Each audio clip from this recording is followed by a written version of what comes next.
អង់គ្លេសទេលោកកន្ធីធ្លាប់ថាទាហានអង់គ្លេសតែ 10,000 នាក់សោះ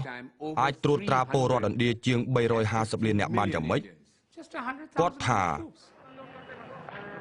យើងនឹងឈប់ធ្វើតាមអ្វីដែលអង់គ្លេសប្រាប់ឲ្យយើងធ្វើប្រទេសទាំងមូលនឹងទាំងត្រឹងធ្វើអហិង្សាសកម្មទ្រង់ទ្រាយធំពលរដ្ឋឥណ្ឌាច្រើនស្វាគមន៍ការតស៊ូលោកកុនធី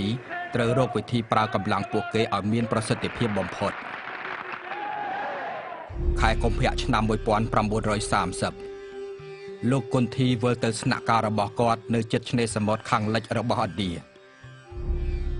នៅឯអាស្រមរបស់គាត់លោកកុនធីសេញជើងគិតរិះរកយុទ្ធសាស្ត្រអហិង្សាដើម្បីទាមទារសេរីភាពមកវិញជាច្រើនសប្តាហ៍គាត់នៅតែម្នាក់ឯងក្នុងទីស្នាក់ការគាត់គ្មានឲ្យសញ្ញាអ្វីពីគំនិតរបស់គាត់ទេ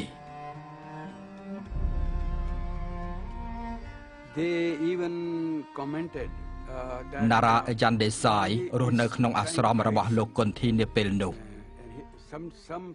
អ្នកខ្លះនិយាយថាគាត់ពូកែគិតណាស់ថាគាត់មិនចង់ឲ្យរដ្ឋាភិបាលអង់គ្លេសដឹងពីយុទ្ធសាស្ត្ររបស់គាត់ទេតែរាល់លើកគាត់តែងថាទេខ្ញុំកំពុងរងចាំខ្ញុំរងចាំដល់ពេលខ្ញុំដឹងថាត្រូវធ្វើអ្វី